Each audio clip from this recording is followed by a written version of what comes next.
முக்கடல் சூழ்ந்த குமரியிலே முப்பால் தந்த வள்ளுவனுக்கு முத்தமிழ் அறிஞர் எழுப்பிய சிலையின் வெள்ளி விழாவை சிறப்பாக நடத்தி கொண்டிருக்கிற தமிழ்நாடு அரசுக்கு, அதன் மாண்பமை முதல்வர் பெருமகனார், துணை முதல்வர் மற்றும் அமைச்சர் பெருமக்கள் அனைவருக்கும், பட்டிமண்டபத்தில் உரை நிகழ்த்த வருகை தந்திருக்கிற பேச்சாளர்கள், என் இனிய இலக்கிய குடும்பத்தார், அது கடலா இது கடலா என்பது போல் வந்திருக்கிற ரசிகர் பெருமக்களுக்கும், கைதட்டிய 15 பேருக்கு நன்றி, பின்பற்றிய 50 பேருக்கு நன்றி. அனைவருக்கும் என்னுடைய அன்பான வணக்கங்களை தெரிவித்து, மிக பிரம்மாண்டமாக ஏற்பாடு செய்யப்பட்டிருக்கிற இந்த விழாவிலே மிகச்சிறப்பாக கலந்து கொள்ளுகிற ஒரு வாய்ப்பை வழங்கியமைக்காக தமிழ் வளர்ச்சித்துறைக்கு என்னுடைய நன்றியை தெரிவித்து பட்டிமண்டபத்தை தொடங்குகிறேன். பட்டிமண்டபத்தை தொடங்குவதற்கு முன்பாக ஒரு வார்த்தை. 2021 மே 7, அதற்கு முன்பாக ஊடகங்களிலே, பத்திரிகைகளிலே எங்கு நீங்கள் திருப்பி பார்த்தாலும் சில செல்வாக்கு வாய்ந்த ஜோதிடர்கள் ஒரு வார்த்தை சொன்னார்கள். இவருக்கு ராஜயோகம் இல்லை, அந்த கிரகம் இந்த கிரகத்தை பார்க்கவில்லை, அந்த வீட்டை அந்த கிரகம் பார்க்கிறது, அதனால் எப்படியும் தலைமைக்கு வருவதற்கான வாய்ப்பே இல்லை என்று ஜோதிடர்கள் சொல்லிக் கொண்டிருந்த போது, திருவள்ளுவர் வழியில் தெய்வத்தான் ஆகாது எனினும் முயற்சி தன் மெய்வருத்த கூலி தரும் என்று முதல்வர் பொறுப்பேற்ற மாண்பமை முதல்வர் அவர்களே, 1000 சாதகம் சாதகமாக இல்லை என்று சொன்னாலும் மனிதனுடைய உழைப்பு வெற்றி பெறும் என்பதை சொன்னவர் திருவள்ளுவர். அந்த உழைப்பின் வெற்றியின் அடையாளமாக இன்று இந்த இடத்தில் உட்கார்ந்திருக்கிறவர் நம்முடைய மாண்புமிகு முதல்வர் அவர்கள். ஊழையும் உப்பக்கம் காண்பர், ஊழையும் உப்பக்கம் காண்பர், உலைவின்றி தாழாது உயற்றுபவர் என்றார் திருவள்ளுவர்.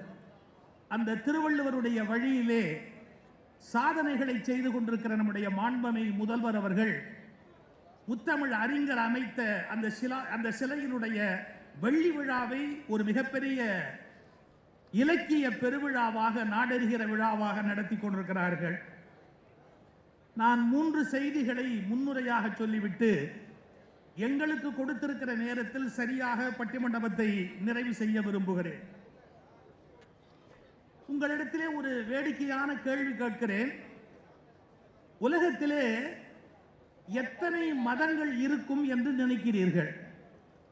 உலகத்திலே மொத்தம் எத்தனை மதங்கள் இருக்கும் என்று உங்களுடைய யோசனையிலே கொஞ்சம் நினைத்து பாருங்கள். புள்ளி விவரத்தை சொன்னால் ஆச்சரியப்படுவீர்கள். 10,000 மதங்களுக்கு மேல் இருக்கின்றன உலகத்தில். வட்டி வாங்குவது ஒரு மதத்தின் கோட்பாடு படி தவறு. அது எந்த மதம் என்று நீங்கள் யோசித்துக் கொள்ளுங்கள். வட்டி வாங்குவது ஒரு மதத்தின் படி தவறு. ஆனால் அசைவம் உண்ணுவது என்பது தவறல்ல. வானத்தின் கீழ் இருக்கிற எல்லா உயிர்களும் உங்களுக்காக படைக்கப்பட்டவை. நீங்கள் புரிந்து கொண்டிருப்பீர்கள் என்று நினைக்கிறேன். அசைவம் சாப்பிடுவது தவறல்ல, ஆனால் வட்டி வாங்குவது தவறு. இன்னொரு மதம் சொல்லட்டுமா? அசைவம் சாப்பிடுவது தவறு என்று அறிவித்தது, ஆனால் வட்டி வாங்கி ஒருவனை கொல்லுவது பாவம் என்று அந்த மதம் அவர்களுக்கு சொல்லவில்லை. வட்டிக்கு வட்டி வாங்குவது கூட குற்றம் இல்லை, ஆனால் அசைவம் சாப்பிடுவது குற்றம் என்று ஒரு மதம் சொல்லி இருக்கிறது. மது அருந்துவது குற்றம் என்று பல மதங்கள் சொல்லி இருக்கின்றன. மது சடங்கு, அது ஒரு நோன்பு, அது அனுமதிக்கப்பட்ட ஒன்று மதத்தின் அளவிலேயே. நான் எந்த மதம் என்று சொல்லவில்லை. மது அருந்துவது ஒரு மதத்தில் அனுமதிக்கப்பட்ட ஒன்று. ஒரு பெண்ணுக்கு மேல் திருமணம் செய்வது முறையல்ல என்று ஒரு மதம் கண்டிக்கிறது. நீங்கள் 2வது பெண்ணை திருமணம் செய்தாலும் அது கடவுளுக்கு விரோதம் இல்லை என்று ஒரு மதம் சொல்லுகிறது. நீங்கள் கொஞ்சம் யோசித்து பார்க்க வேண்டும். ஒரு மதம் எதை அறம் என்று சொல்லுகிறதோ அதை இன்னொரு மதம் ஒப்புக்கொள்ளவில்லை. உங்களுக்கு இருக்கிற சிக்கல் என்ன என்று கேட்டால், அப்படியானால் நான் எந்த அறத்தை பின்பற்றுவது? இப்ப நான் இதை விட ரொம்ப உங்களுக்கு லாபகரமா ஒரு யோசனை சொல்லலாம். எல்லா அயோக்கியத்தனமும் பண்ணிட்டு, எப்படி எல்லா அயோக்கியத்தனமும் பண்ணிட்டு அந்த மதத்துப்படி அதை பண்ணுனேன், இந்த மதத்துப்படி இதை பண்ணுனேன் அப்படின்னா உங்களை கேட்கறதுக்கு எவனும் கிடையாது. எப்படி ரெண்டாம் கல்யாணம் பண்ணும்போது அந்த மதம், வட்டி வாங்குற போது இந்த மதம், அசைவம் சாப்பிடுற போது இந்த மதம், நான் உலகத்தின் எல்லா மதங்களையும் பின்பற்றுகிற உத்தமன்னு நீங்க சொன்னா உங்களை கேள்வி கேட்கறதுக்கு ஆள் கிடையாது.